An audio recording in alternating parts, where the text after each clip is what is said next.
Oh, you mean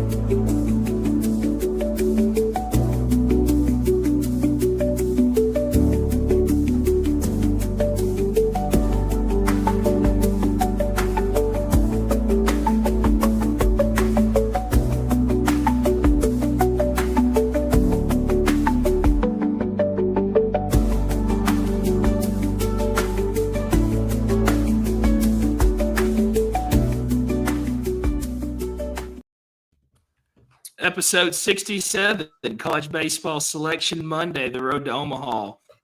Shawn Clynch joining us today, Stories Inside the Mancave podcast. How are you doing, Shawn? Man, I'm good, and I know I'm going to get made fun of for this, but I think everybody can relate to an extent. Labor Day weekend, or not Labor Day, Memorial Day. Shout out to those who served our country. Drinking coffee at 7 till 1 p.m. on the Monday that we have off of work, and appreciate you guys. This is to me is more fun than the NCAA tournament March Madness selection show. This is May and June Madness is so much fun. It's like the last stretch. It's like the last stretch before football. You know, you get baseball here, and you know when college basketball is running, there's so much stuff. There's so much else going on. And then you get baseball, and baseball is kind of like its own loner, unless you're like a softball fan, you know, or I don't know what else you'd be watching right now except golf. But it gets you that excitement right before football season, and 100%. It's crazy how it's like college basketball. You always get that Cinderella story. College football, it'll never happen. You had Boise State, you know, you had Arizona State this year. You had those teams, but you will never have the level of the Cinderellas like you want in college baseball. There's a chance Coastal Carolina will be in Omaha. There's a chance that some other team out, Southern Miss is another one. Southern Miss, you can't sleep on those guys. DBU, you can't sleep on those guys, but you will never see those schools competing at a high level in football, college basketball, but you can see it in baseball. And that's what makes this sport so great. And double elimination creates opportunities. I will say I don't envy the jobs that the NCAA selection committee for basketball or baseball have, but I honestly feel like this field of 64 for college baseball is the most level, equal. They spread out the powers, including the top 8 seeds. Unless you're in Austin. Yeah. That was going to be a tough, that regional, but obviously, RPI was a significant factor, but I think we can all agree what really stood out, and I don't know if it's a surprise to you guys, but the top 2 preseason ranked teams, Texas A&M and Virginia, not in the tournament. Yep. That's sad. We were talking about this Mind-blowing. Last week. Me and Trey did a show, and it was like, I remember like right before, you know, conference and all that starts, like, you know, you're watching anything that's on TV, and it was like Virginia Notre Dame playing, and I forgot who it was. It was Virginia Notre Dame or Virginia Marshall or somebody like that, and Virginia was just awful. I mean, it was just like they were the number 2 team in the country, and it was just plain awful. And then you get A&M that, you know, might be the greatest lineup on paper in college baseball history. You know, before the injuries, you put Grohovic, you put Sorrell, you got Lavalette in there. You know, that might be one of the best lineups we've seen. Yeah. In our lifetime for sure. And to see them in Cancun already is not what you expect. you know, it's funny you say that. Augie Garrido, I can't remember which year it was. They were on the brink of elimination. I can't remember if it was it must have been the regionals. I don't know what year. His speech to the guys, something to the effect of, while he was at Texas, coming out of the losers bracket, they said, hey, guys, listen, 2 things can happen here. We don't play, we lose, I'm going to the Caribbean. We win, I get to coach, we get to compete, and have a chance to go play in Omaha. What do you want? And walked out to the dugout. Left it at that. Yeah. And it's like, you know, it's hard to talk about this subject about A&M and, like, you know, Virginia also, because nobody wants to see that. You don't want to see the juggernaut of college baseball. No. Does No. it make us? Does it do for what we do sitting on here on this podcast? Does it help us get stuff to talk about? Yes, it's great for us. But there's probably thousands of Aggies in Lufkin right now that are sitting there making excuses. The reason why they're not there, and that is what we need. Like, we love that. We love that energy on this podcast. Yeah, I mean, And there's a tale of two teams in the SEC. Yet injury riddled Florida, injury riddled A&M. One started 1-11, the other one terrible at A&M. And next thing you know, Florida rattles off 15 of the next 17 in the SEC, and they're sitting there at a 2 seed in Coastal, and A&M's at home. I mean, Florida lost like 11 starters, I think, throughout the year. It's insane. They burned a red shirt for a catcher. Yeah, I mean that's not super uncommon. OU burned a red shirt of a kid who's not thrown all year, and then shows up. This is a catcher. I can put, a first baseman back there that caught, high school. It's like Reed, you can put Reed behind the plate right now, and he could get, he could do a decent job. It's not ideal. But I'm not burning my red shirt with the money that you have today in college baseball. I'm sorry, it's a team game. I get it, but I'm saving my red shirt. I need, I'm going to hit the portal after this next year, and somebody's going to pay me a lot of money to come play baseball. And that's if you're not good enough to think you go to the next level. At the end of the day, everybody's wanting to get there. Yeah, I get it, but there's so much more to it than just going to the draft. Year 2, you can go play 2 more years and make more money, not have to live the minor league dream that is probably horrible. Yeah, and play Division I baseball basically like you're in the pros. Shawn, before we get started, I want to ask you a question. The SEC tournament goes to a single game elimination this year at the tournament. What do y'all think about that? I freaking hate it, but I also like it. I like it also. A team like Texas, a team like LSU, they get to go home early, get healthy, prepare for what's coming. Because from here on out, it's not just we're going to start this walk on, and if we lose this game, it's okay. You can't want to. Nobody wants to lose right now. This is it right here. You lose 2, you're done. I think a league like the SEC, honestly, conference tournaments to me, I think all of them should be single elimination. The reason being, let's say you're a mid-major like the Southland or Sun Belt. Let's say you lose a game. Even if you don't have this double bye, you're going to compete for this tournament championship, and you may be the conference champion.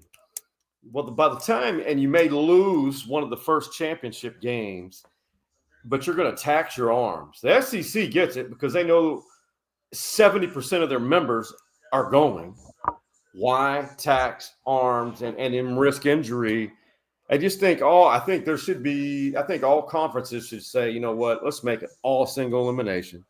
Let all of the teams make the conference tournament and have multiple buys if you have an odd number of teams, or create a bracket which awards or rewards your top 2, 3, 4 seeds in the regular season. Because you're basically saying if you don't do that, that the regular season champion doesn't mean anything, which it should.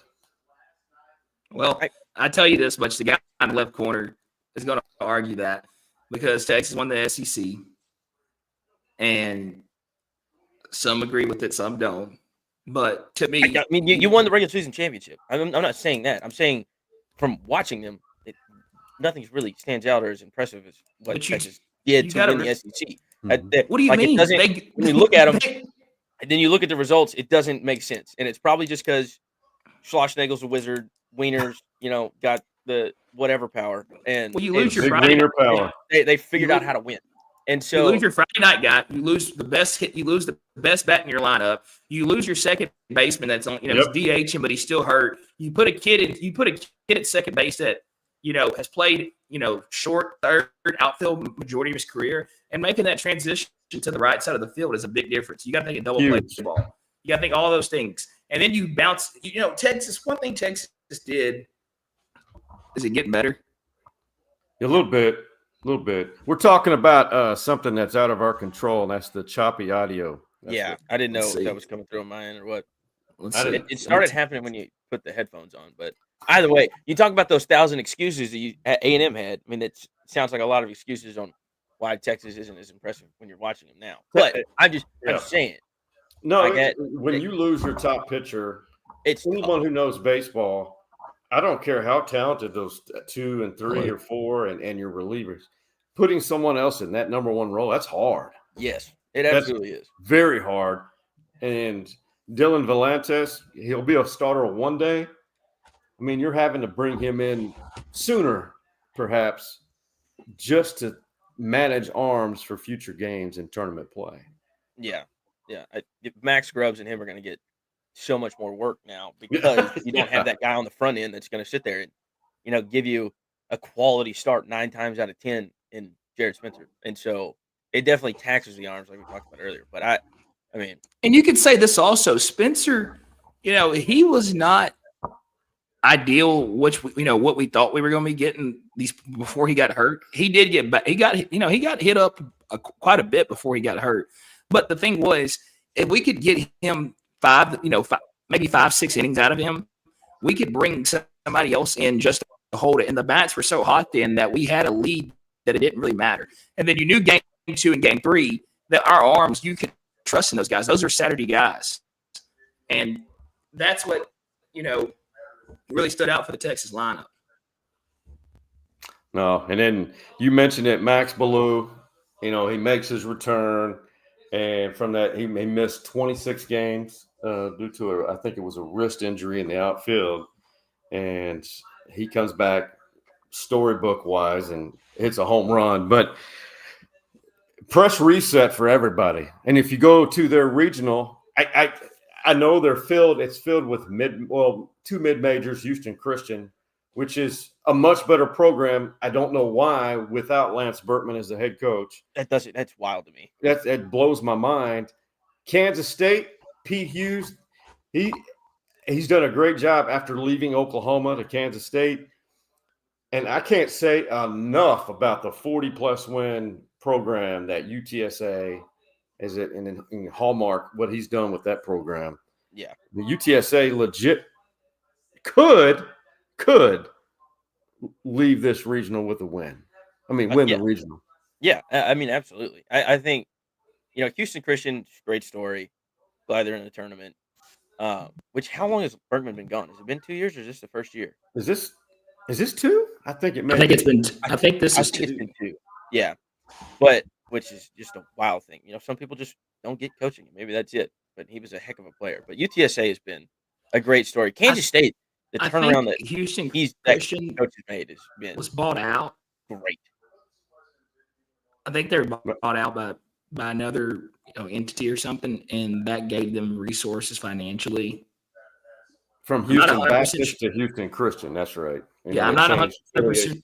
I'm not 100% sure on when that timeline was. We had a friend play there, and he talked about it. I mean, he left, and then all of a sudden they start pumping money into the program. I think it came with Berkman. They were supposed to be getting like a new field, some updated stuff, and everything. So I think that's in place now.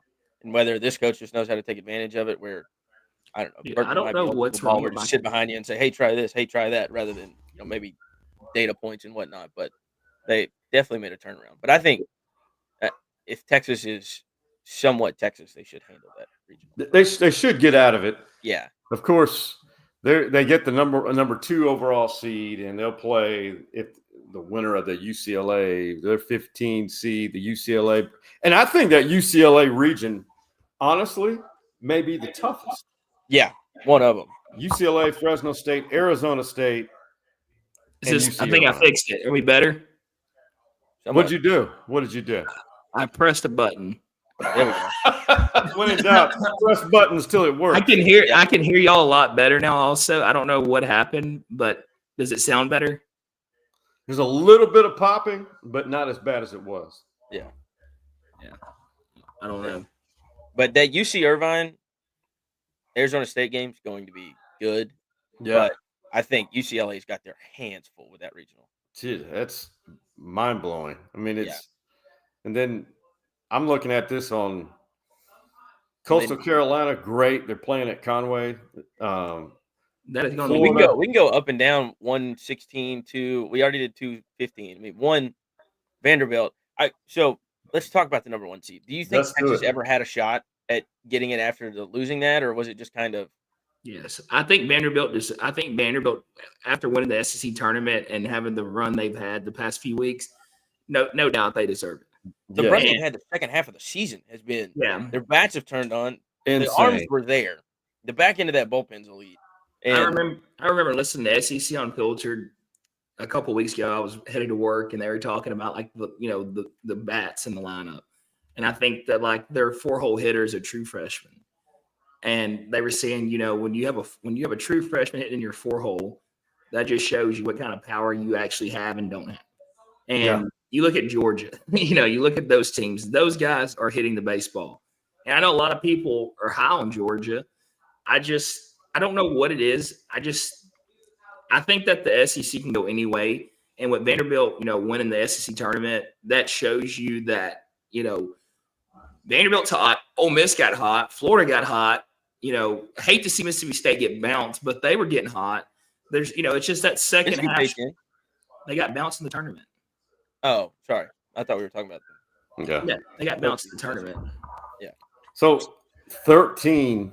I mean, this is annual. This is going to be the theme every year. 13 SEC programs in the baseball madness. 8 of them hosting. Yeah.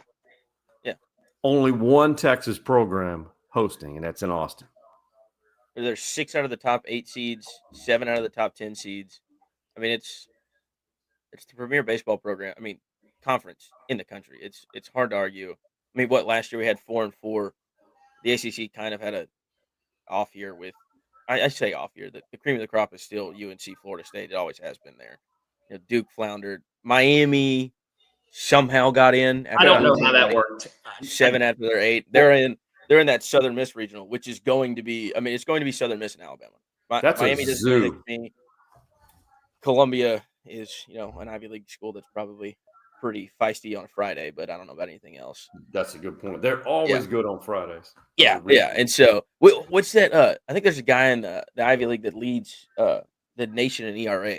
He's had he's sitting at like a 1.4 clip, and I can't remember if he's at Columbia or somewhere else. I've watched this many Ivy League baseball games. Come on, I mean, it just Darren, you watch all the Ivy League streams. Yeah, watched this many. But it was, I don't know. But it just looked at it because I obviously watched a lot of OU baseball, and the workhorse that is Kyson is, I mean, he's elite plus elite stuff. And there's a lot of people on that team that throw 95 plus. This kid's in the Ivy League dominating with 93 to 95. And I was like, oh, okay. So I don't know if it's just the league or that's, there's a reason that Shot and a couple other guys were on that A&M team. And they were supposed to be really good this year. Right. It's the good leaves the Ivies. But the leader in swing and miss pitches in college baseball is, I think he was 85 to 88. I read. Yeah, I mean, it doesn't surprise me. If you can move it. He went to Yale. He's at a 1.34 ERA, and he was the Friday night guy for Yale. Is he a senior?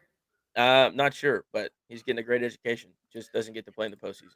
If George Bush played at Yale. Did he play baseball there? I think so. The older George. The older. Born to be the baseball commissioner, forced to be the late George Bush. That's a great point. I'm glad you brought up. So your brother plays at Oklahoma for Skip Johnson, right? Yes. Okay. Let's talk about that because UNC, they win the ACC tournament. They've been a perennial annual good baseball program at the ACC. They won the ACC tournament? Yes. I thought they did. They did, and they're the 5 seed. Okay, I'm sorry. Yeah. Georgia Tech won the regular season. They got screwed. Yeah. They got to go on the road. I saw that video. So Chapel Hill, they're hosting both Nebraska, who's really hot, doesn't have a great record, and then Oklahoma with the Witherspoon twins. And Skip, regardless of what people think, the dude works magic in the postseason. Yes, he does. He absolutely does. I mean, I remember sitting there UConn just got hot and everything fell in the right place for them to win that game on that Monday night. But I remember the now bullpen coach. I use air quotations for coaches because Grant Stevens, who pitched a gym last year in a regional against Duke. And you talk about being the guy with the highest swing and miss rate in baseball is 88, 89, whatever it was. Grant's up there humming it in at about 85. But I can still see it. And they put up the video every time. I mean, he goes like 6 scoreless innings. And after the 6th one, he's pumping his chest going, I am him. I am him walking off the mound. I mean, he was that dude. And that was just something. I mean, he pitched well all year. And then Skip throws him out in a starting role. Next thing you know, you get 6 innings and you're headed to the regional final against UConn. And so he does know how to put it together, figure out how to win. And when you've got 2 absolute horses in Malachi and Kyson, there's got to be something to. They're absolute twins. They're identical twins. They throw it just about as hard as the other one. Although Malachi in his last outing had a little juice against Texas, ran it up to triple digits about 4 or 5 times, a couple in the second and third inning. But then Cade Crossland too is they're kind of the second guy, the Saturday guy. And so I know UNC, they can win a bunch of different ways. I know they've got some goons that can hit the ball pretty far, but that's going to be a really good regional. I'm kind of scared. I need to get there because it might be the last time my brother plays on the college field, but that's going to be a good one. That's going to be really good. I hope you get to go. That's Jalen, great support. Jalen, last time you invited me on here, I was listening to you and Cobb. There was a lot of, everybody talks about Arkansas, and I swear for a number 2 seed, I think they've got screwed, for lack of better words. They've got both Creighton and Kansas coming to Fayetteville, and I think Kansas is one of the most underrated college baseball teams hot in the country. They are hot. And you just said that earlier about Nebraska. I watched that Big Ten tournament. Nebraska is hot. Nebraska's hot. And they play with a lot of emotion. Nebraska's hot.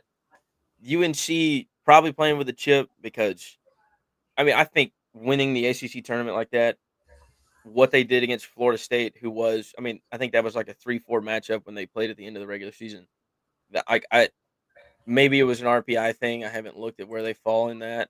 But they're number 6. But I thought that they had an outside shot of maybe sneaking in a top 4 seed, but them not even being named when the NCAA put that out and it was all SEC schools. I was like, okay, maybe they might be a little fiery. So to your point, Shawn, though, Fayetteville might not make it out of Fayetteville. Arkansas might not make it out of Fayetteville. That'll be the second time in 3 years? Yes. Wow. Just think about that. I don't know. I know it's a lot that goes on to this, the seating and the numbers and all that and who's going where and everything. But like the way I look at it is, and I don't know if this is the right way to look at it, is I think every 1-2 seed, everybody that's hosting at least, you should get one team in there that probably can do it and 2 teams in there that are just blessed to be there. Exactly. And I don't think I don't know, because if you look at Texas, so if Texas wins, they get the UCLA regional. I think that's when baseball should start getting hard.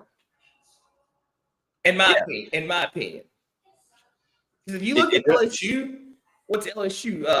What are they ranked in the 6th seed? 6th seed. LSU might have the easiest walk to Omaha. I agree. They got DBU, which we were talking before this episode. I have the utmost respect for DBU and what they've done to build that program over several years. Beautiful facility over there by Cedar Hill outside of Dallas. Mm-hmm. But I think they've been to the Supers once, maybe twice. But and they're a 40-win program this year. When are they going to elevate and just get over that obstacle to get to Omaha? I don't know if they're lacking I don't think they're okay, how's the top ranked recruit in the state of Texas as a baseball player? DBU would probably be last on my list. Really? Well, it's great baseball. They're not last, but they're not top. Yeah, it's great 7? baseball, but they're not top 7 that you would pick, probably. Because it's a baseball-only school. I know they have basketball. I get that. But no, like if I'm going to play college baseball and I'm that good, I want to go somewhere where the atmosphere is great. I want to be able to have a blast while I'm in college also. right. And I feel like BBU, like it just fits certain kids. Like you got to have that, that straight line kid that's just, all I want to do is play baseball. And I don't want to go far from home. And, I don't want to leave Dallas either. It's one of those deals. And I feel like they do a great job at putting a team together. Obviously, they're a 40-win program. But it's just like you look at LSU. I like to talk a lot about LSU because LSU has it all. They have it all. And, what is stopping a kid from wanting to go to LSU? What's the guy's name? The kid that the number 2 arm for LSU. I can see him. I don't know. I can see him. Yeah, that's so. This kid's all the way from California. He ends up in Baton Rouge, Louisiana. Yeah. He is there for one reason and one reason only, because LSU is a powerhouse baseball program. baseball and Baton Rouge. In Baton Rouge, yes. It's not because, man, I really just love to play baseball and LSU is just a good baseball school. No, you're getting the full effect. It's like Fayetteville. Look at Arkansas. Like, it's a great place. Arkansas is a great baseball school, but who wants to live in Fayetteville, Arkansas? Well, you go there now, it's much better than people think. Yeah. Okay, but still, like, it's like if I'm that kid getting recruited, you got Texas, you got LSU, you got to think about Florida. You're going to Gainesville, right? Like think of all those things. Think like people talk about Slush, and they say, where is he going next? I don't see why you even ask that question, because he has the whole pie right there. He has the resources. He has CDC right there. He has, everything he could think of. He's in Austin. He has the nightlife. He can do what he wants to do in his personal life, because we all know he has a strong personal life. Yeah. But, it's just there's so much that goes into that. And like, that's another thing. Like you look at Tech. Tech is a baseball powerhouse in the past few years. What is going on in Lubbock to keep them from winning the Big 12? Because that should be a no-brainer. It should be TCU and Tech playing for a Big 12 championship. And Oklahoma State should be there every year. Oklahoma State also. Their coach is retiring, Well, you got to think, now that they have Arizona and Arizona State, Arizona's been a good baseball school. Yeah, Arizona and Arizona State have both been great baseball schools. Historically speaking, yep. Yeah. But I mean, if we're talking about places to go and having fun in college, we're going to Arizona. Tempe all day. That might be one in A, one B between the two. I agree with you 100%, but it's like it might be a little bit better than Cedar Hill. But I'm looking at it now. DBU's averaged 43 wins since 2015. That's wild. And only 2 supers. What's stopping them? 2 supers. What's stopping them? I mean, probably the man up top, but I'm not his biggest fan.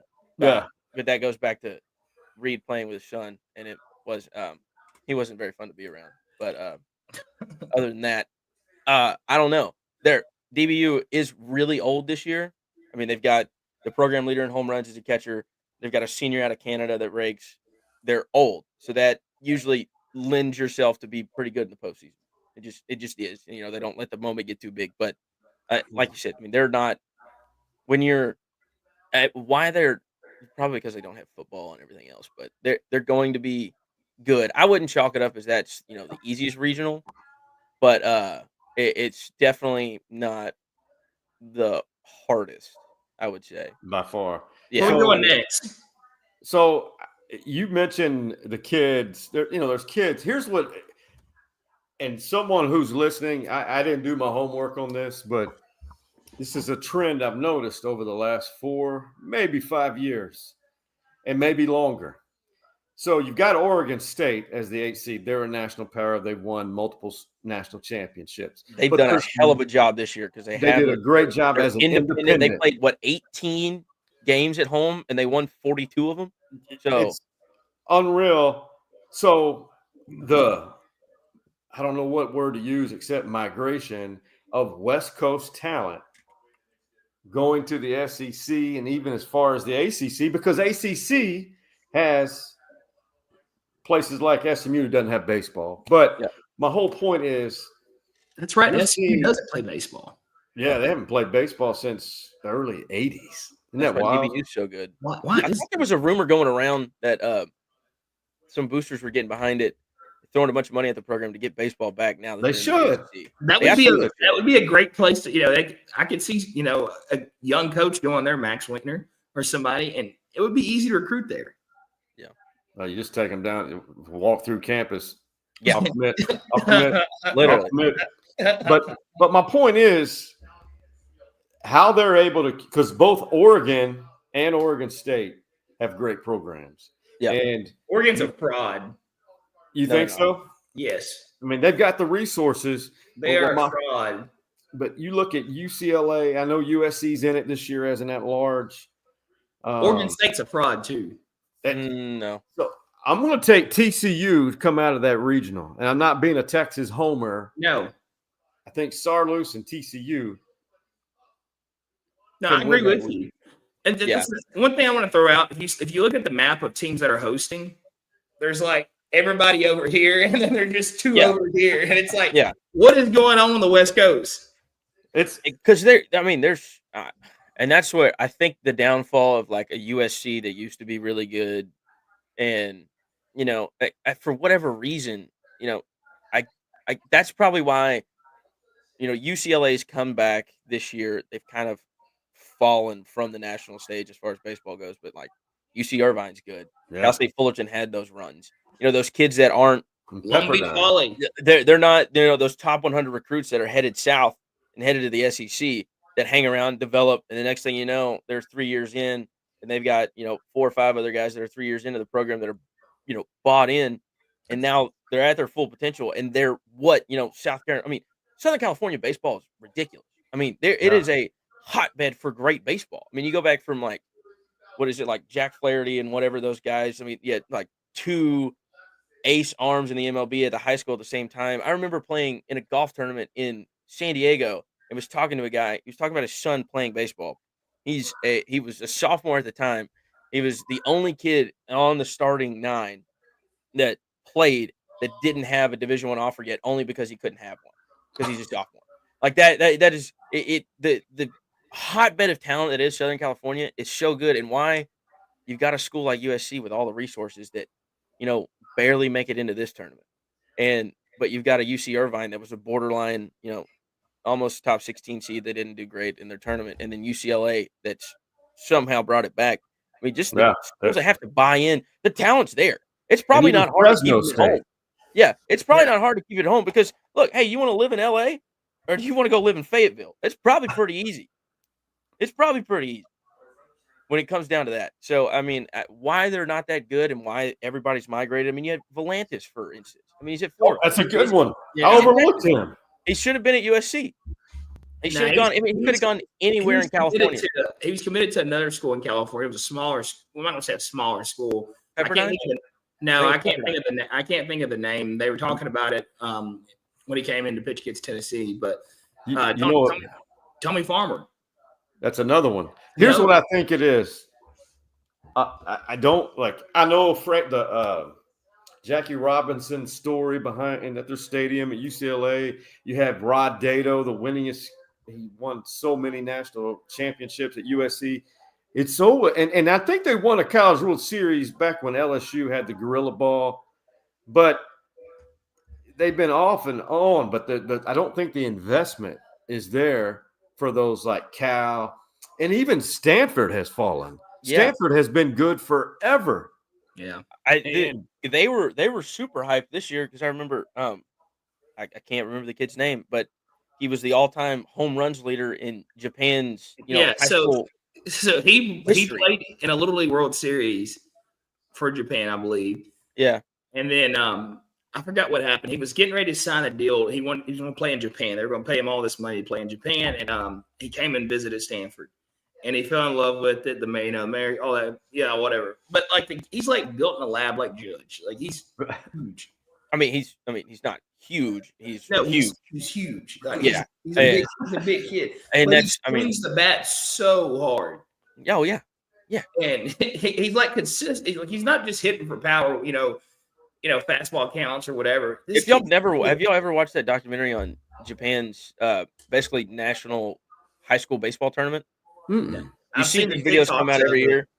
and it's awesome to watch. So you'll see clips of it come out every year where they're playing on that all dirt field. Right. And so you have, I mean, it's just like Texas high school. You've got, all the way from 2A to 6A. But all the teams, they don't stop at, obviously Japan's small, but they've got a lot of people. They don't stop at, your regional, your state tournament and in divisions. They send them all to this one spot, and there's 80,000 people watching this baseball game at the stadium. It's absolutely insane because that's where, like, Shohei, Matsuhiro Tanaka from back then, like, they talk about all these guys that are coming in pitching, and you've got to hit, it's like 108, kilometers per hour, which is that, like, almost 100 miles an hour mark. And, all these kids, Shohei hit it, Daisuke Matsuyaka hit it, Yu Darvish hit it when he was in high school, and it's a huge thing. It's an awesome watch if you ever go it because they, like, follow teams that go and play it. I can't remember the name of it. I'll find it, but you gotta watch it. It's awesome. You gotta baseball there, now. And then you have the home run leader. You'd think, coming from Japan, if anybody knows what goes on in baseball in Japan, it's huge. Coming and being in your freshman class, probably shouldn't be that hard to recruit, and then you just fall flat on your face and don't even compete. And then Stanford's in the Big Ten now, aren't they? I mean, there's not. That's true. Yeah, there's not much baseball. There's a lot of traveling, but there's not much baseball to compete against. Nebraska. His name is Rintaro Sasaki. Yeah, 275, 6 foot, plays first base. This year he hit. I don't think he played every day. His father, Hiroshi, is the head baseball coach at Hanamaki Higashi High School, which has produced MLB stars Shohei Ohtani and Yusi Konchiko. That's great enunciation. I'm very proud of you for making it through the. You didn't. I don't think you butchered anything. I wouldn't. I more than likely did, but it's like the Dominican. Baseball is year round there. You come to America, and it's like you come to Texas, especially. These kids are playing football. A lot of them are playing basketball. So then they go play baseball, and then they play baseball all summer, and they do it all over again. These kids are playing baseball year round overseas. Sport. Yeah, it's one sport. And it's like basketball. I was talking to J.D. Montgomery, who coaches head basketball coach, athletic director at Angel College, right. And he's like, the reason he likes to recruit overseas is because these kids have been playing basketball their whole lives. The fundamentals are there, and they're playing, basically pro level at 15, 16 years old. Yeah.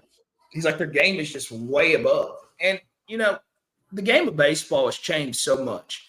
I remember, like, watching baseball growing up, and, it'd be postseason baseball, and you'd have North Carolina, Texas, LSU, Florida State. You have all the powerhouses playing. You see it on TV, and you might have 2-3 kids that are throwing 96, 98.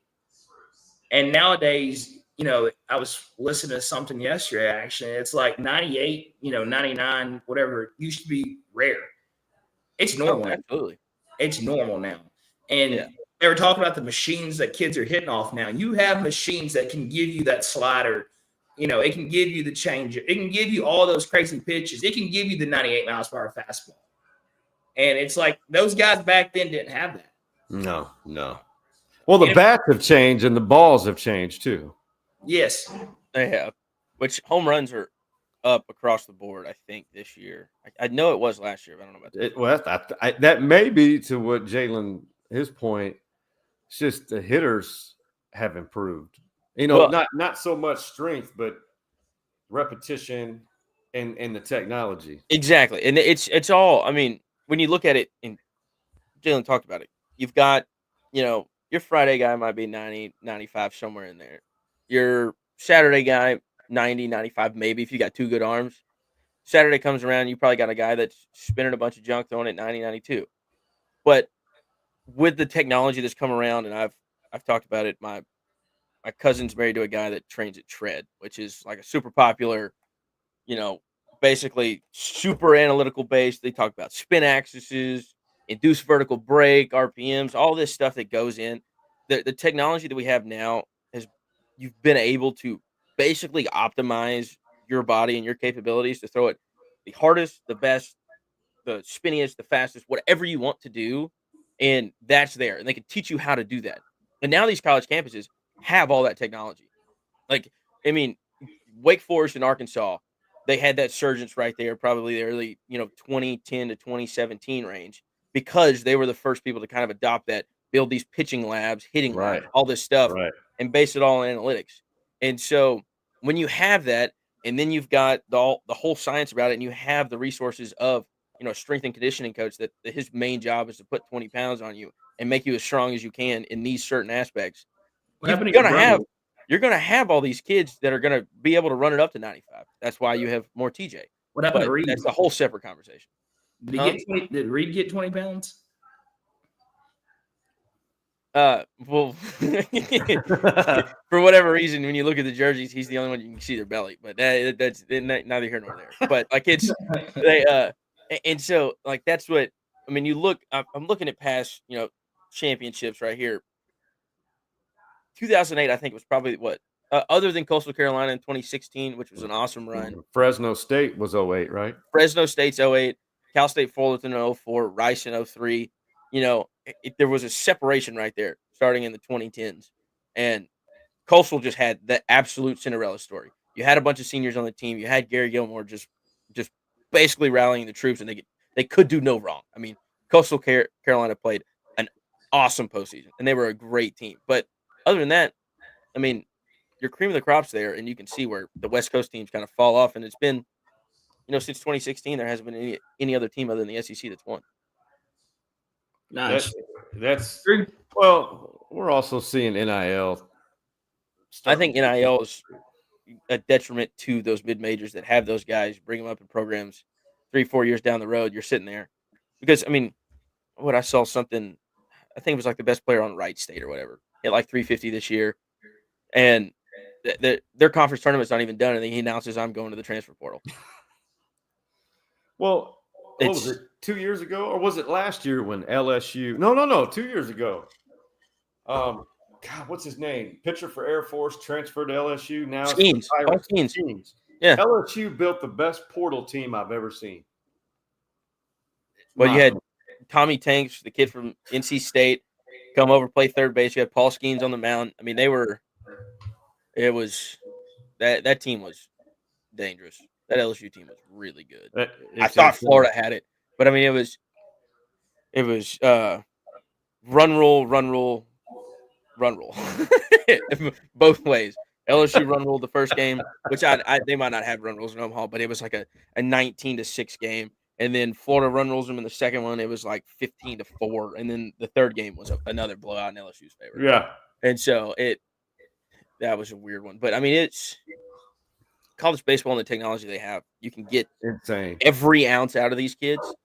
That the technology, I mean, it's even evident at OU, which if you want to talk about Skip Berkman, he might not be at OU next year.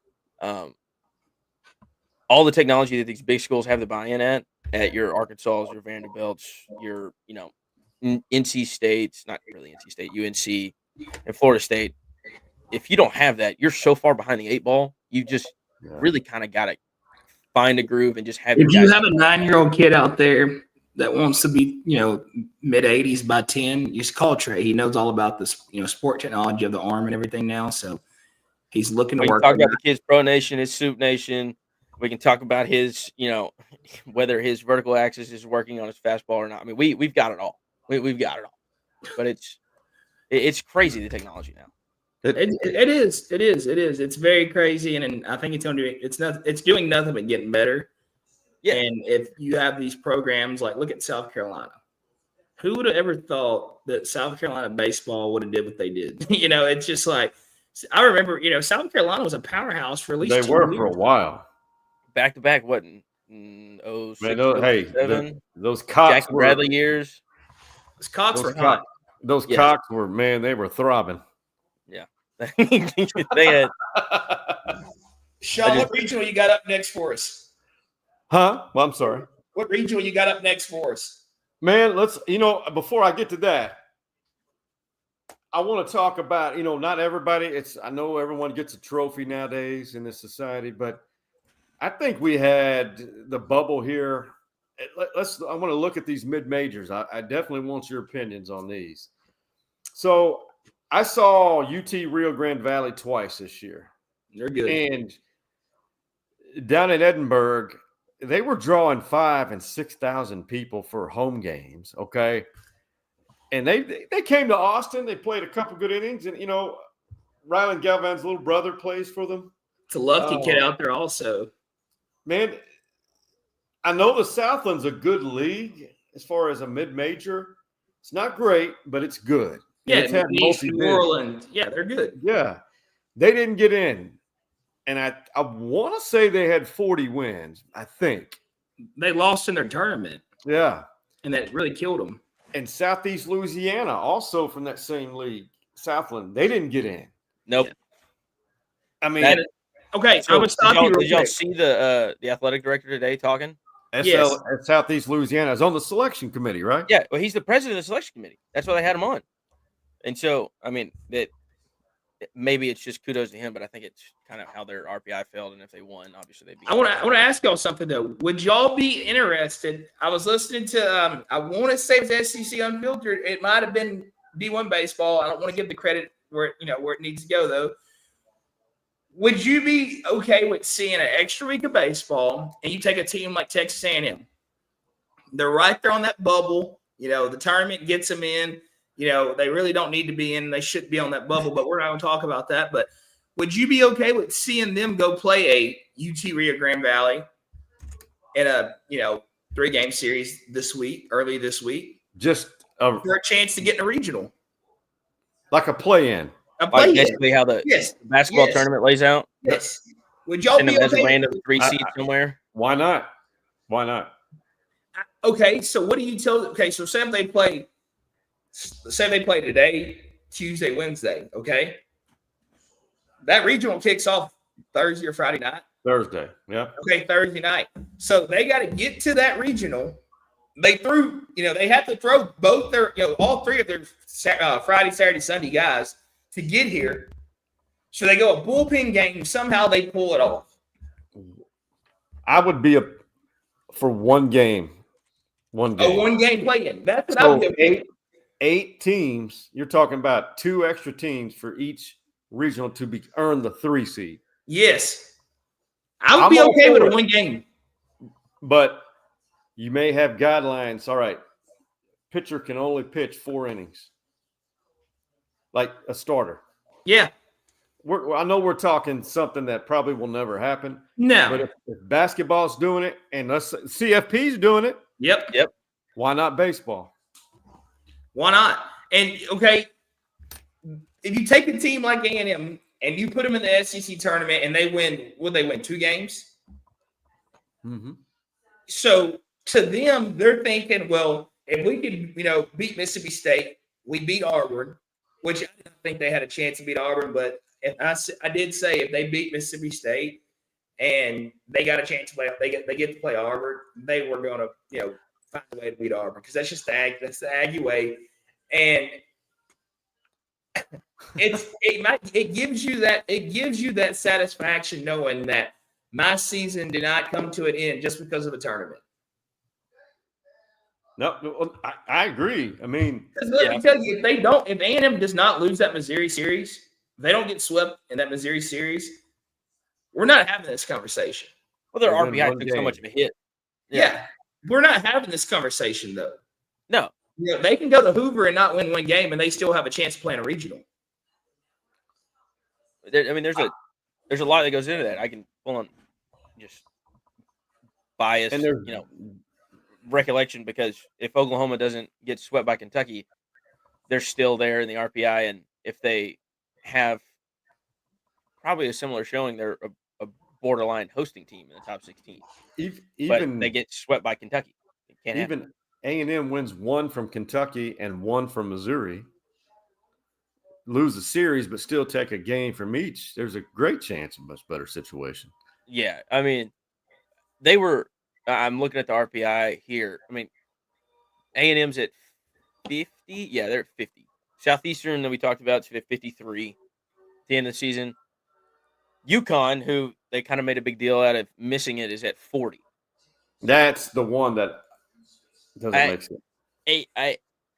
They have the RPI high enough because they won the games that really mattered. I listened to the Southeastern guy talk about it. He was like, it's not A team versus B team. It's A team and how they did against, E and F over here. Because, they did win a bunch of games in the middle stretch of their season, but none of those teams were ranked in the top 100 of RPI. Like, I think they went on like an 18 of 20 stretch where they won all those games, but none of them were in the top 100.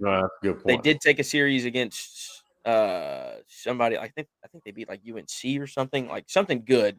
They had 2 or 3 big series wins and a couple of other big wins and just, whether it was, pre-conference tournaments or whatever that was.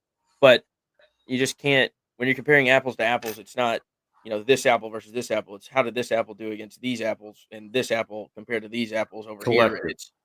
And so there's no way I could ever come to a decision if I was on that committee because everybody would make too many good points. But I mean, UConn being a top, granted they are number 40, but top 40 in the RPI and still being left out of the tournament kind of seems a little wild. When we're talking about Southeastern down here at 53, it's tough. I hate to say it like this, but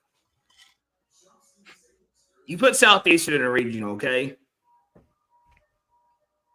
And let's say they go to the Hattiesburg Regional. They go to Southern Miss. Let's just say they go to Southern Miss. They take, let's see, Columbia spot or because Miami doesn't deserve to be in the postseason. Oh, they're terrible. They do not. They're average at best. They played Wednesday morning, I believe, last week. It was the first game of the day. They played against Cal. And I want to say that Cal had like this. I forgot what happened. It was something crazy. Their season ended later than expected. The game didn't end, when it was supposed to or something. And they didn't get to the game until like late the night before.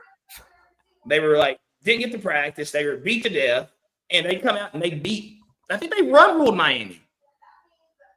And it's like Miami baseball. You have everything you need. You're in Florida. You have some of the best baseball players. Alex Rodriguez money. Yeah, you have the resources. You have the facilities. What is wrong with Miami baseball? I remember was that 2 years ago they had one of the best lineups in college baseball. Yeah, and they still suck. And Texas beat them there. Yeah, so like, what is? This is like where I don't agree with this. Like another team, where's it at? I was reading about it earlier. They shouldn't even. Why are we putting them in there? I can't think of who it is, but it's just like it's NC State. No, but see, I'm biased on Mississippi State. Mississippi State sucked to start of the season. Texas goes to Mississippi State, goes to Starkville and takes 3 games. Right. It was the first SEC conference game of the season. You go to Starksville, everybody's expecting, for the worst. And Texas just takes care of business. And Mississippi State, they were horrible. They fired their coach mid-season, which I don't agree with it, but I do agree with it because a man of his caliber and what he did for the university and the baseball program, he deserves respect to finish the season. But somehow they fire him and they start winning. Yeah. So it's hard to talk about because maybe they don't deserve to be there, but they've been playing really good baseball. I agree.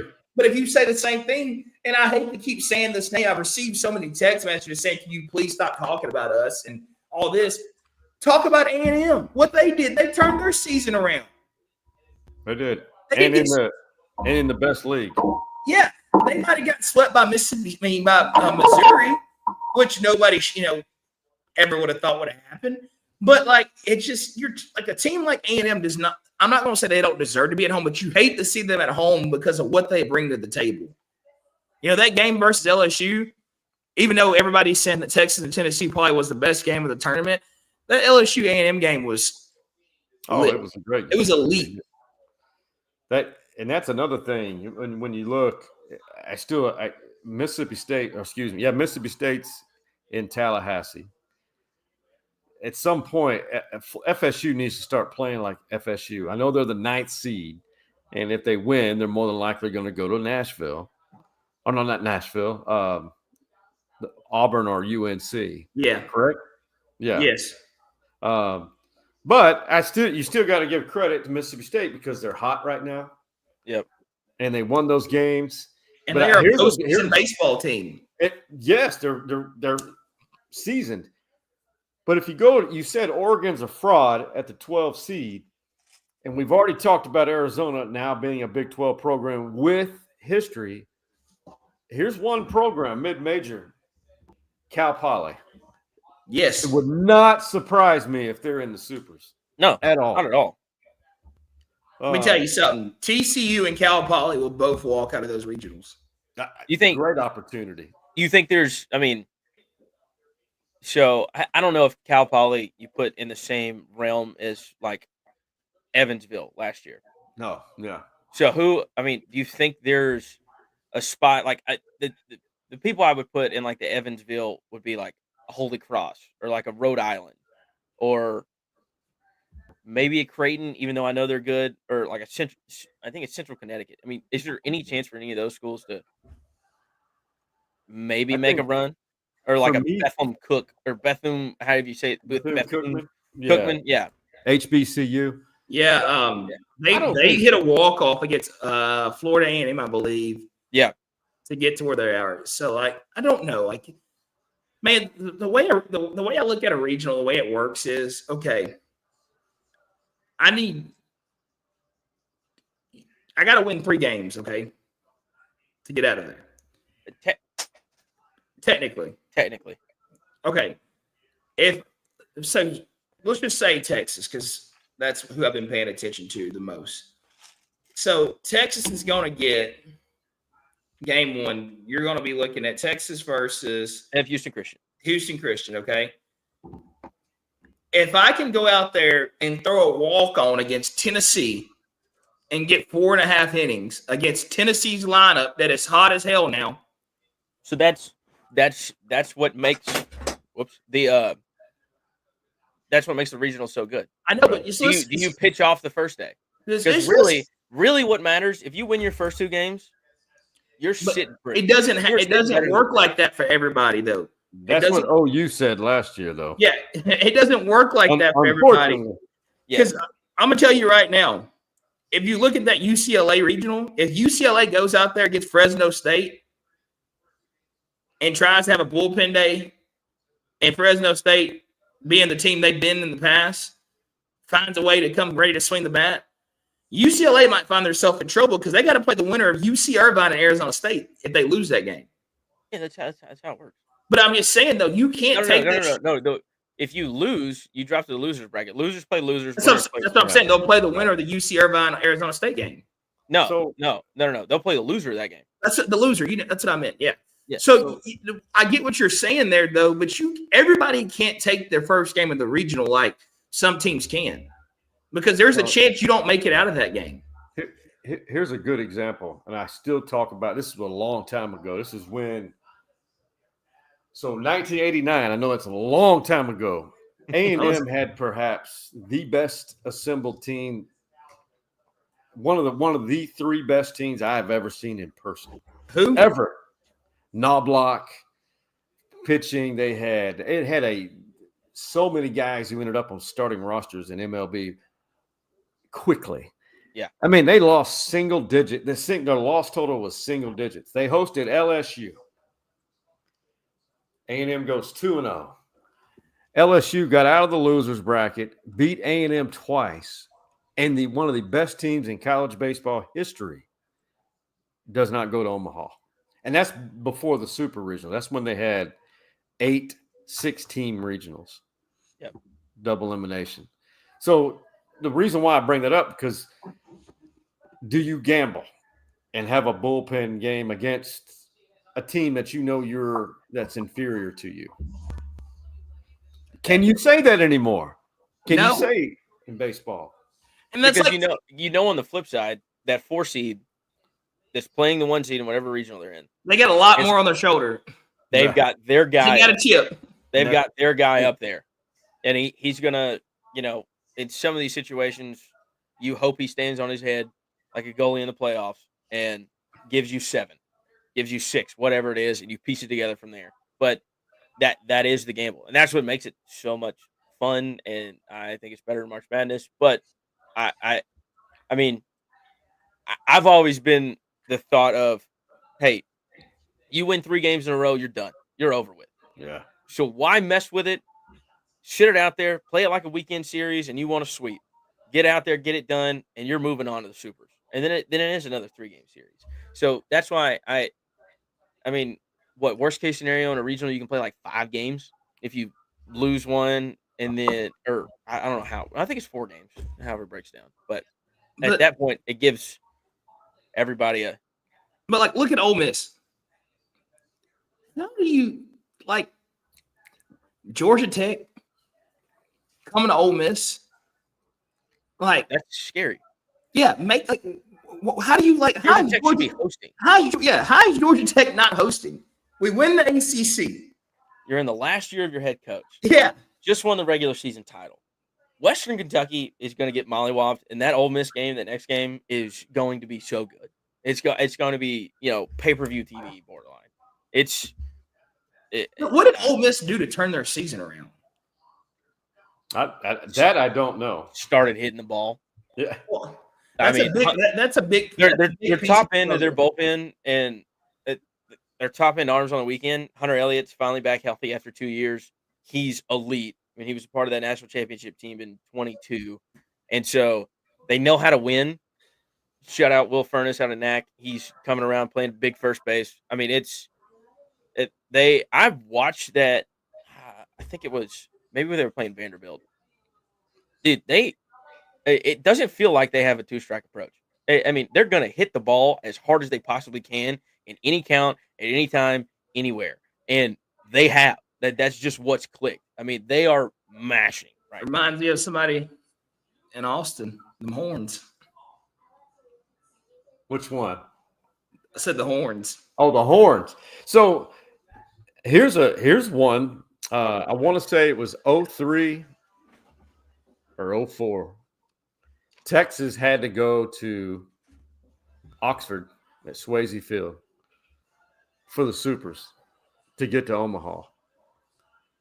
And it was one of those years where Texas, I mean, I think it was 03 or 04. But I was like, why did Texas not get one of the top 8 seeds? And they beat them. I think that's the year that Texas played Cal State Fullerton, and Augie got beat by his former program in the national championship series. I know that hurt. That's just. I got another good question for you. Does Kentucky win the Clemson regional? Kentucky? Yes. Kentucky's not in. Yes, they are. Oh, they are. So, I thought they were the first 4 out. No, they're not. I think West Virginia is a better threat than Kentucky.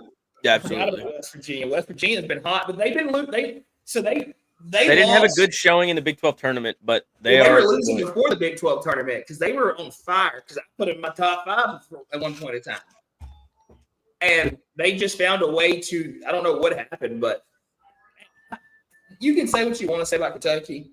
I don't like them. I don't like their coach. I don't like any coach that wears his pants up. Yeah, Mangione. Yeah, and their style of baseball is so chicken shit. Yeah. It is so chicken shit. They hug the plate. They love to play small ball, and they talk a lot of shit. A lot of shit. And I remember when a couple weeks ago when Texas had to go up there to Lexington, it was like, can we just get this game over with? Because they the delay. Yeah, but they never stop. Like, you might put 4 up on them, and they might find a way to come put 5 up on you. And when OU was playing them, I think they, out of however many conference games they played, they held a lead in like 28 of them at some point. Yeah.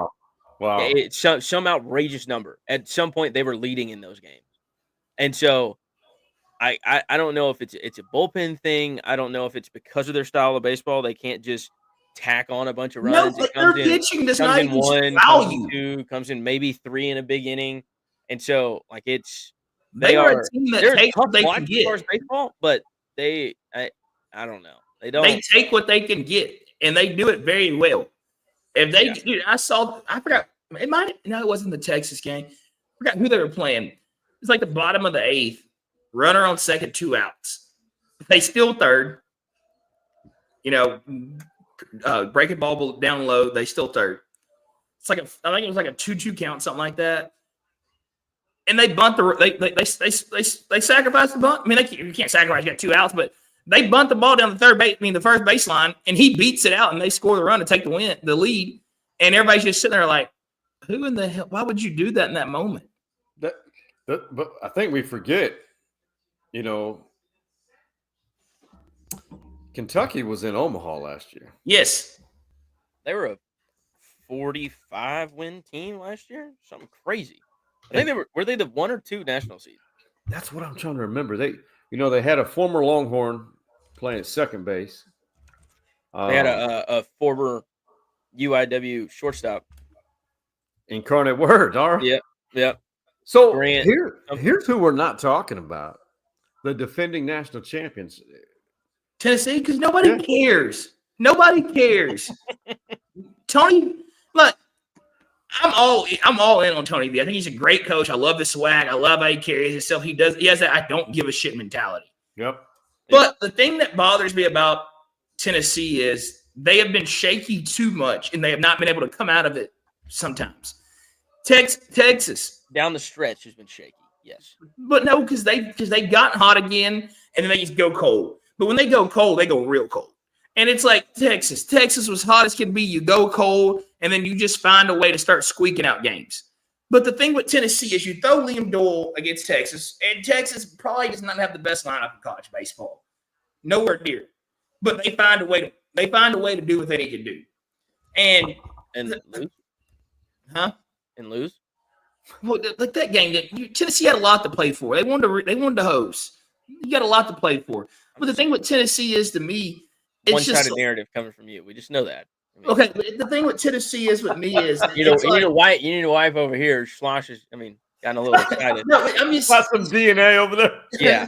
No, what I'm saying is, it's like Tennessee is Tennessee. They're such a good program, but they just lose when they shouldn't lose. And like the errors they have in the field, it's like it's like OU almost. The errors OU makes. Yeah. It's just like it's routine errors. And those are going to kill you. Yeah. And I'm glad they get to host. I'm glad they get to go to Knoxville. But let me pull it back up because my desktop computer is somehow broke and I can't log into it. So I'm using my phone to look up everything. You get Wake Forest, Cincinnati, and Miami, Ohio.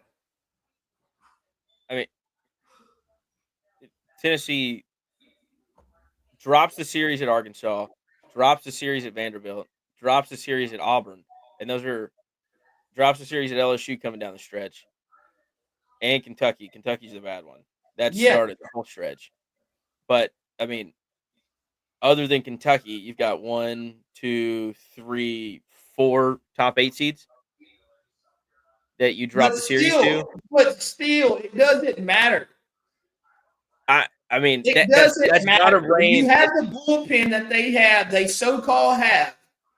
It doesn't matter. They dropped 2 to A&M at home. I think they run ruled A&M game 1.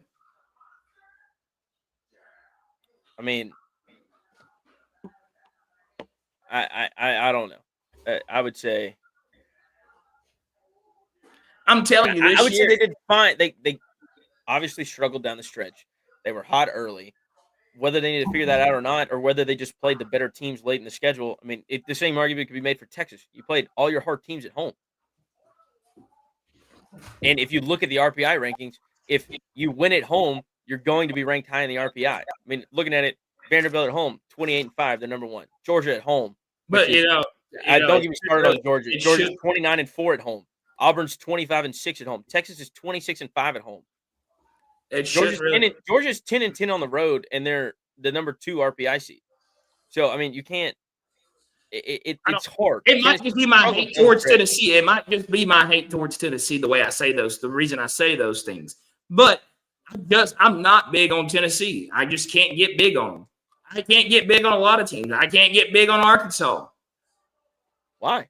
Because I just don't like them. What's wrong with Arkansas? Because I just don't like two great top end arms. They got the SEC Player of the Year. I don't like Arkansas. I don't like anything about the state of Arkansas. I don't know what it is. I just don't like. It's like Oregon. I don't have anything bad. Dalen's bringing up stuff before he was even born. I'm sure he's going to start talking about the Southwestern Conference and whatever. But it's like Oregon. Like I've never had a problem with Oregon. I don't, I don't even follow Oregon, but I just hate Oregon. And I think the reason is because of their uniforms. I think they are gay.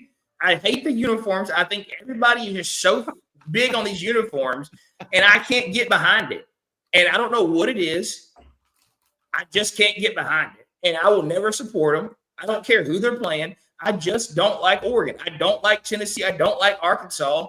Did your brother beat you a lot in like NCAA football 08 or something with Oregon? And that's why that might have been it, but I've just never been a fan. Deep down, like trauma you haven't dealt with, and that's why you don't like Oregon? I can't be a fan. I just don't know what it is. I can't get behind it. It's like Ohio State. I'd rather be a Penn State fan. Yeah, I can see that. And I don't know what it is. Like, everybody grew up, every kid grew up having a stint where they loved Oregon, like the uniforms, Anthony Thomas, all those things. Yeah. I never got on board. I can't get on board with it. I mean, I respect their program sold out to Phil Knight and different. The allure of it is different to the Gen Z. Yeah. But I don't know. I really hate to say this, but I think there's going to be an ACC team winning the College World Series this year. Okay. Well, let's run through the ACC teams that you have. I mean, you have Louisville. Probably not going to happen. They're in the regional with Vanderbilt. You have Miami. No. And then let's keep scrolling here a little bit. Duke in Athens. No.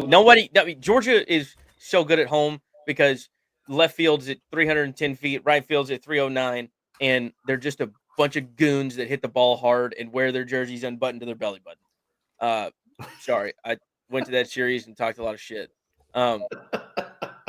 Georgia Tech. Georgia Tech's probably one of the best teams to come out that's not hosting. Ole Miss is going to have their handfuls in game 2 because they shouldn't drop that first one. And then, I mean, you have Clemson hosting, obviously UNC hosting. North Carolina, Florida, Cincinnati. I mean, North Carolina, Florida State, and Georgia Tech. Those 3 schools out of Cincinnati.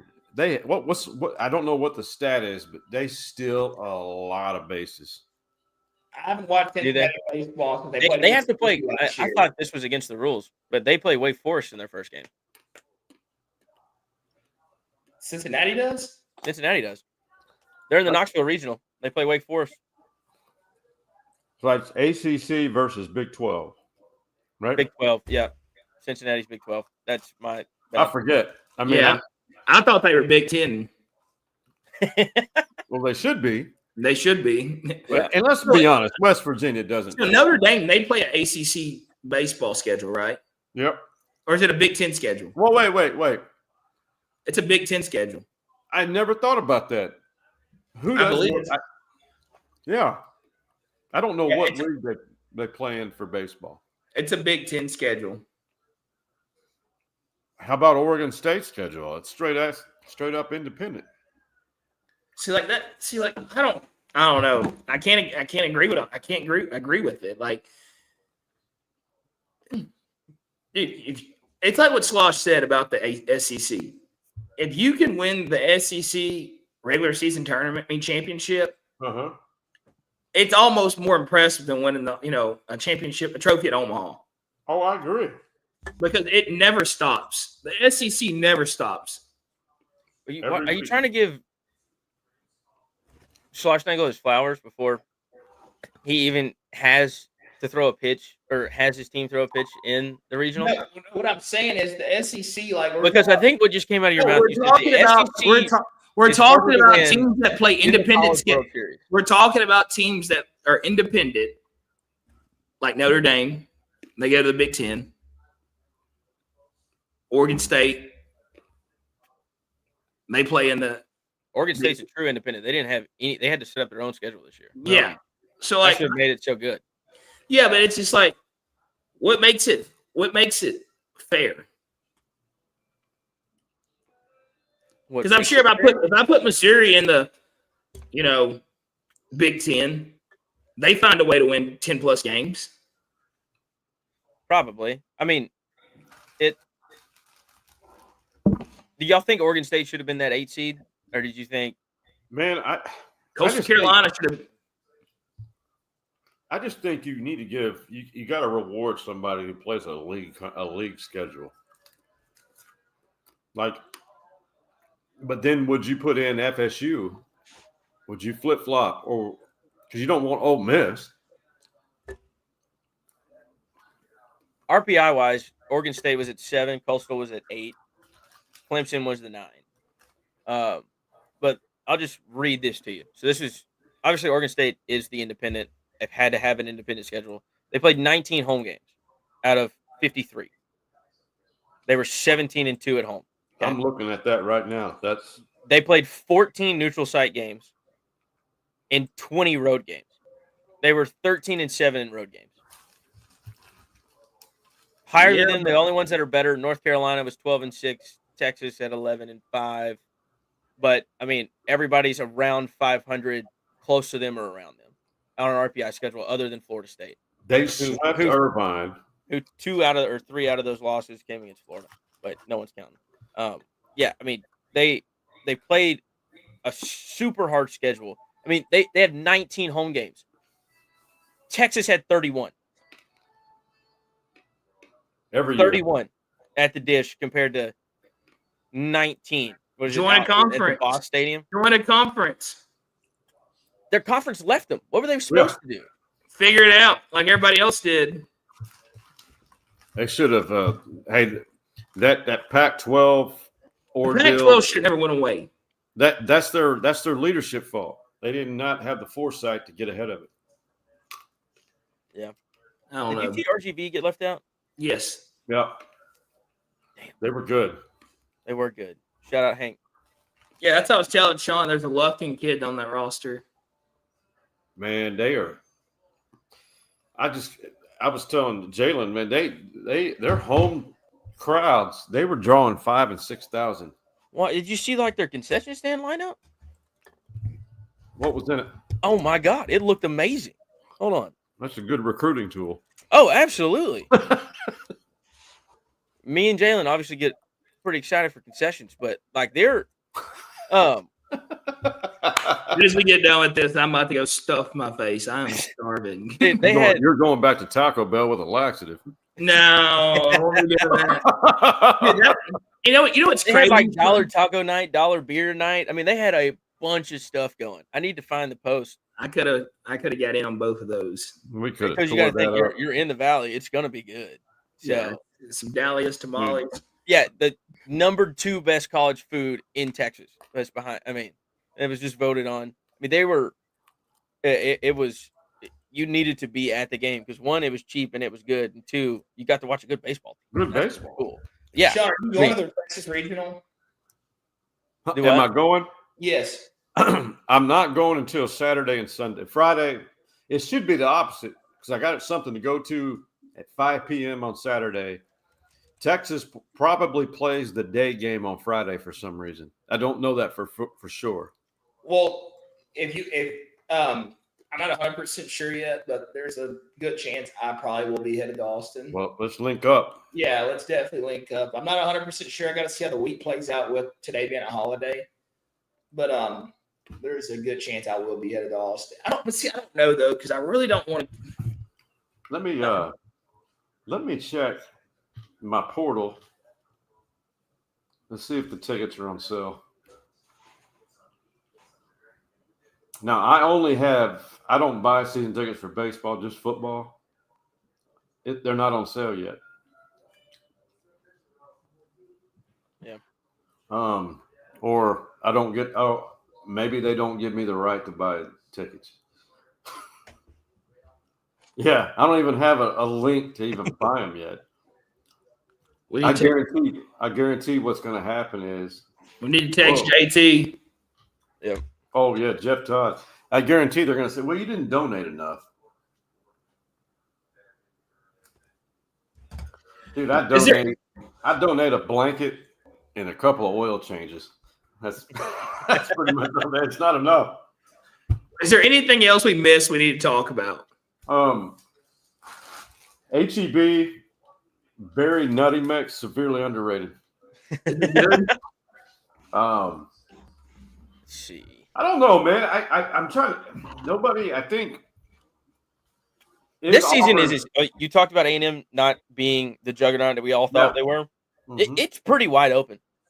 Yeah, there's anybody can win this. Yeah, I mean it's as far as the last few years, it's not really comparable because I mean Tennessee was a juggernaut last year. LSU with Skeens and Dylan Cruz. Ole Miss obviously came out of nowhere in 22. In Mississippi State, that 21 team was really good. With that outfield, what was Okay. like Rowdy something, but I mean this year, your number one overall seed coming into it was, not at all what we thought Vanderbilt was going to be. Georgia can hit the ball at Foley Field really well. And they're going to get to play at Foley Field until Omaha if they get there. Auburn's kind of been the only team I really haven't watched this year, but they seem to be. They're good. Really talk about them. They're just good. They're good. They're just good. Is what it feels like. Texas did sweep them, but they're good. So, great question here. Well, I'm not propping myself up, but is this the year a non-SEC program wins the national championship? I said an ACC team's gonna win it. Yep. I said it. I have a sneaky suspicion of Clemson. I think that they stick out more. UNC's gotten hot at the end, which is the perfect time to get hot. Florida State, their 1-2 punch on their weekend is some of the best in college baseball. But Clemson just seems to be a group of guys. I mean, other than what's their center fielder's name? Cam something. He's elite. The only reason I don't they just seem to be a team that gels and that are old and that have played good baseball. The only reason I don't agree with that is because there's so many teams out there in the SEC that play postseason baseball, and there's a difference between conference baseball and postseason baseball. It's a different fire. I don't know what it is about it, but it's just different. And I'm telling you, man, you're not going to agree with me on this, but Slosh is going to win his first national championship. Okay. His first season in the SEC as the head coach at the University of Texas, and it's going to piss off everybody in the college baseball world. What'd you say? I just heard gargling. So let me think about this. If we're gonna, listen. I love history, and history rarely indicates what's going to happen. So Texas obviously won in 49, 50, 75, and 83, and then they played in the national championship game from 80 to 85 in most of those years. So my point is they went from 83 to 2002. That's a 20-year gap. Won it in 05. So now we've got another 20-year gap. Yep. This is the year. It's the year, Clynch. I'm telling you. I got a feeling. There's just a gap. When was Augie's first year? 97. Because when did he left Cal State after he won the national championship in what, like 90 something, 95?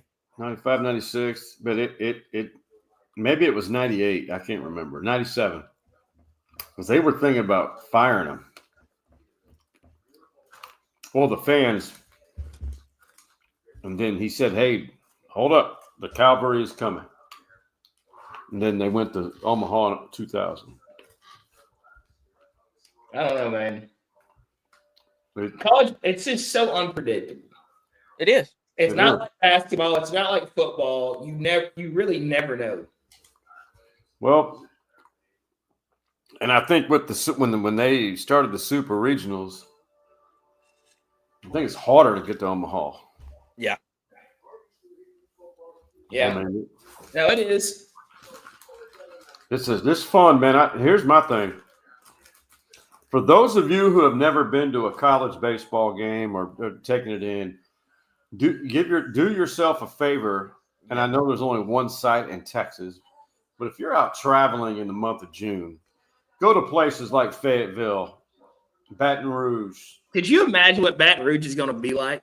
Oh, they will. The box is always good, but Austin. Nashville, for God's sake, that's a small stadium too. You know when LSU got beaten Hoover, Their fans stayed and were still boiling crawfish and cooking the whole week. They do that in Omaha. They'll stay there. It's the weirdest thing. And That's why they own the record of the Jello shots at that bar in Omaha. I thought it got beat. It got broke, I thought. No, It got broke. I thought it got broke last year. no, You sure about that? I'm pretty sure. They spent close to $100,000 in there. The guy that owns Canes showed up and wrote him a $20,000 check by himself. If I ever hit the lottery, there will be signs. There will be signs. Indirect signs of donating checks of 20 grand. For booze, yes. Make sure it's a tax write-off because you can do it if it's for business. Yep. Well, I think we've pretty much covered everything out there in the college baseball world. I know there's a lot more out there we probably did miss because we did. Shawn, what's your pick? He gave his pick. He's, obviously TU. I mean, I love to see Texas win it. That's a fun team to watch. Baseball's so streaky, and unfortunate injuries play a big role, in my opinion, in baseball. But I'm leaning toward.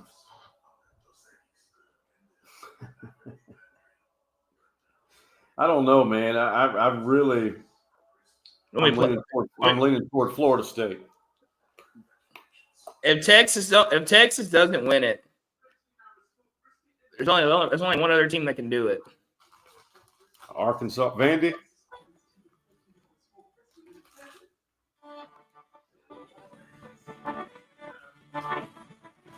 God, it sounds like Gaelic. Sounds like Gaelic music.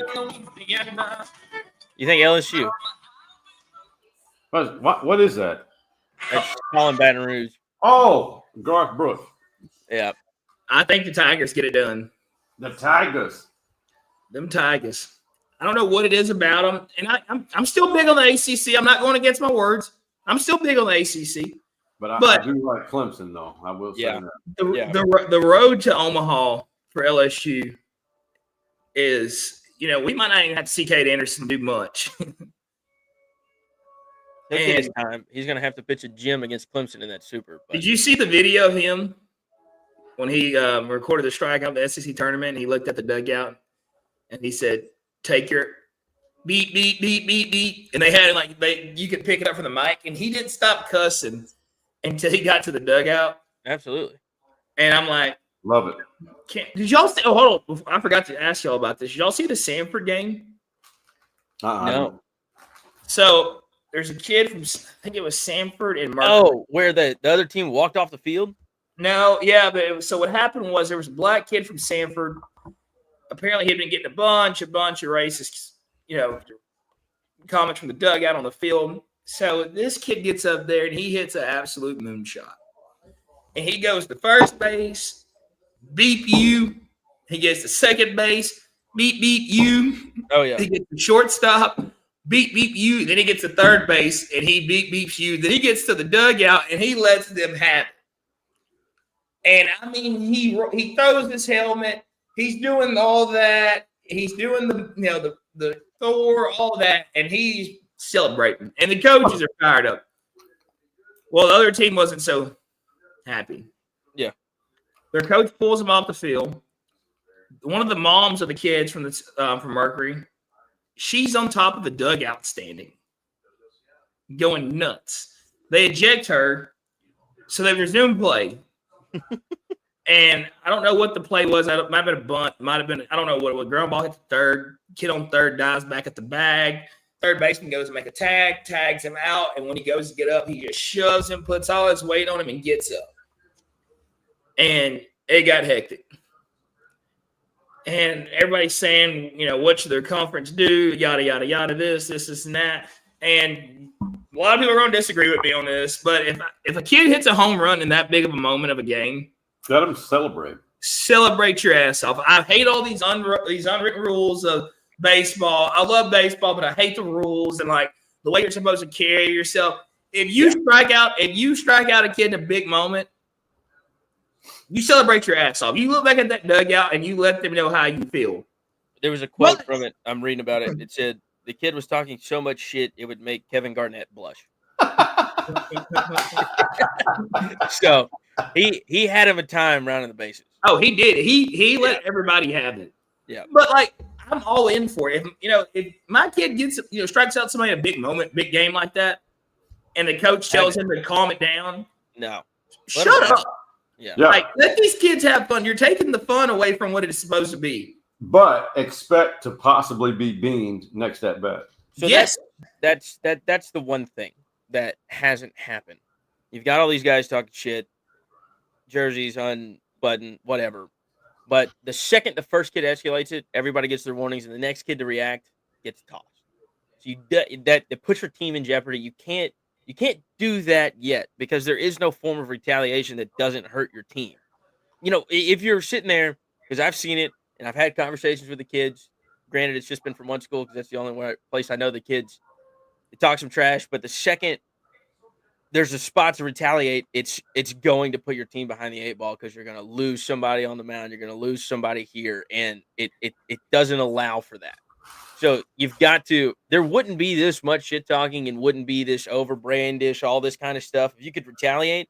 Because wearing 95, wearing 90, wearing 89, doesn't matter. Doesn't feel good. And it would stop it. It would curb a little bit of it, but it would bring – that's probably why the old heads are, beating their clipboards and saying back in my day. But, that just doesn't happen anymore because you're going to get – you're going to go to the bus the second you do anything back to them. So that's a good point. That's a really good point. Yeah. No, it is. It's a great point. It is, but so I get both sides, but if you hit a home run like that in that big of a spot, talk your shit, do whatever you want. Do your try. But you should, in the way the game of baseball and what makes it so beautiful is you're going to have to wear one the hardest that guy on the mound can throw it the next time up at bat, and they've taken a little bit away from that from him. But near the chin. Yes, somewhere, right? This shot hurts a little bit. The butt, don't hit them in the butt. But if they're wearing it on the ribs, they can count the seams the next day. So, yeah. So, but I, my picks, I've got a homer 1 and 2, OU, Florida, and then probably, Vanderbilt's very good. I know they're the 1 seed. That's kind of a chalk pick, but Vanderbilt's very good, and then. Someone that's not in the 8 seed, I think Clemson's going to give it hell. I think that's going to be. Love to be here to hear y'all say these things. There's nothing like momentum. You can't substitute it. You can't describe it. The momentum in baseball is different than any other sport. Oh yeah. That's what. If you sat and watched a single mid-game interview with Skip Johnson. He'll just point out where the momentum switched here to switch there. If they're winning, he'll tell you how they got it back or how they got it in the first place. And he's just like, we got to, put something together to get the momentum back because it is everything. Skip is he's a gift to baseball. Yes, he's a gift. He's a character too. I'd probably be out hunting. That's what he said. Did you know he was a bowler? No. Yes. I want to. He's a bowler, like a serious competitive bowler. When does everybody like multiple 300 games in his life? Perfect frames, strike after strike, 13 strikes in a row. I think it's 10 frames. You can get 3 at the end. It is. When did this come out? No, he's been a bowler. When it started, I don't know, but it is. If you want to talk about fish, you want to talk about deer, any kind of thing you can kill with a gun, he's done it. But he's also bowled a perfect game, which is just wild to me. I never that doesn't compute, but he's a bowler. He's got rings. He's got rings after a 300 game or after winning a tournament. Oh my God, I'm going to text him about that. Hey, shout out to Brad Berry, 97. I guess 97 because I couldn't remember. I know Coach Gus, his last year was 96. Or 97, but thanks to Brad Berry, man. Shout out to you correcting me. Yeah, it was I remember that. So 97, 98, and 99 were 3 hard years for Augie. Yeah. He was trying to get it going. He was bringing in Cali guys and the Texas faithful. Some of them did not like it. Yep. That's the same thing for – I was wearing a shirt with Paul Maneri's face on it earlier today. I got at the OU South Carolina series. They showed the stats of Paul's first year at LSU compared to where South Carolina is this year. Granted, the momentum and everything else is probably not the same behind it, but they didn't make the College World Series their first year. And then 2 years later, he wins one. So it's all about time. It is. Time and momentum. But nowadays, different. The portal changes things. Yeah, NIL. Yep. Hey, but it's still a beautiful game. It's the best game there is. College baseball is the best game, perhaps, in the finest country in the world. It's nothing that can, amount to it. It's just any dog's day. Anybody can have a day. Yep. You never know. We get to play this game because of why we have this holiday. Yeah. So, and the reason why you're holding Shout out to all the veterans. Shout out. Zen, if you would like to sponsor us, we're taking sponsorships. Hey, shout out to all those. I gotta say it. Shout out to all those, the family members of those who died in the line of duty, servicemen and women. Great sacrifice. Because that's what we're honoring today. Those who really, really sacrificed their lives for us and what this nation is founded on. They go and make that ultimate sacrifice just for that kid to walk around and shove it up Mercer's ass on that day and do whatever we want because they're the reason we get to talk and do whatever we want. And I thank y'all for and have these outlandish opinions and do whatever we want on this day and talk about how UC Irvine could beat UCLA in the Los Angeles Regional and probably knock Texas out of it. And watch Schlossnagel waddle on home because he's got he's up his rear. But hey, I will say this. Think about real quick the perceived smaller programs in California. Texas has not done well against those teams in the postseason. Pepperdine knocked them out in 86. UC Irvine knocked them out in 06. I think it was Irvine that went to the College World Series. Knocked them out in the regionals David Pierce's first year. Yep. Was it Irvine or it was shit. It was there in California at a city park. Was it 16 or 15? It was 15, wasn't it? 17. Yadier Molina has a son that is playing in the state semifinals for Lake Travis High School. Yeah. Yadier, what? He's a catcher also. Have y'all seen Marcus Stroman's little brother? Holy crap, no. Baller. So Marcus Stroman's little brother is at some school. I can't remember where he's at. I think in the Carolinas. But he is probably better than Marcus is, or maybe has ever been. He's running up to 101 in a high school game off the right side, which is just crazy. His name is Jaden Stroman. Yeah. He's committed to Drew. He's a dude. Oh, and I found the picture from the Jello shots. No, LSU set the record with 68,888 shots. Who took them all? Somebody. That somebody. Is definitely somebody writing sending a big Venmo or a check. Because those were not all consumed on one day. There's no way. No way.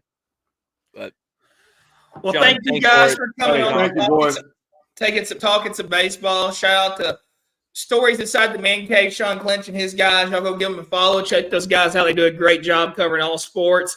Want to give a shout out to our guys at Zilker Belts. Use discount code PINES 936 for all online orders. Our guy Little Malcolm really he bought some hoodies, buying some pants and I don't know what he was thinking, bringing me a size large, but it didn't fit. But I like the design. I like what he's doing. We love it. He's a looking kid. Got a big future ahead of him. Go give him a shout out. Really having. He also has a discount code for the podcast. Let me pull it up. It's a long one. Use code HAVINFAM for 50% off your purchase. Shop Really Having online, Instagram, TikTok, Twitter, etc. New limited edition hoodies out now. I don't know what it is about these kids nowadays, but any kid from the age of probably 10 to 18 wears a hoodie when it's 98 degrees outside. So it's not uncommon for people to be buying hoodies right now. So go buy a hoodie from him. He has some pants. I don't know what you call the design, but they were pretty cool. They had a lot of fabric on them, and Next time you bring some, we need XLs. I need a boys medium. Yeah. Hey, one last thing. Thunder up. Oh, there we go. There we go. Wear the T-shirt. Wear the T-shirt. Wear the shirt. Let's go. We cannot get beat by 494 points again.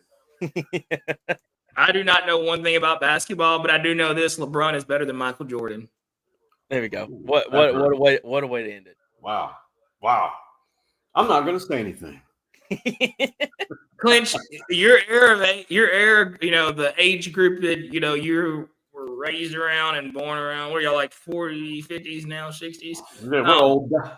Yeah, it's a difference. Like you cannot compare LeBron and Mike.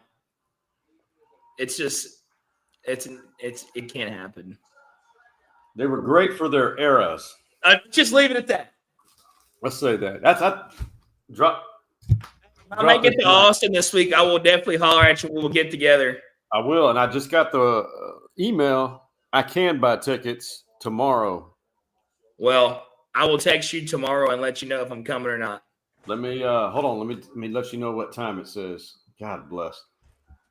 Starts tomorrow at 10 a.m. Oh yeah, I'll know for sure by then.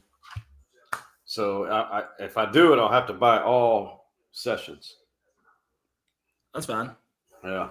If we can post and sell for the ones we can't make. You right to SeatGeek, 100%. Yeah. I'm right there with you. Hey, I'm looking at my trainings for next week. That'll buy our lunch at Dirty Martin's. Hey, whatever Clynch wants to do, I'm supporting. I'm on the mission. I'm on there with you. Hey, I'm right there on your bandwagon. Well, y'all enjoy the day, guys. I'm about to go in here and eat. I'm starving. I've been running on mineral water and Zen since about 6:30 this morning, so it is time for food. Hey, lots of love, fellas. Happy Memorial Day. We're going to see Clynch living back in Lufkin pretty soon, probably. If there's cheap property, I may have an investment property. Hey, there's plenty of cheap property around here. I know a guy.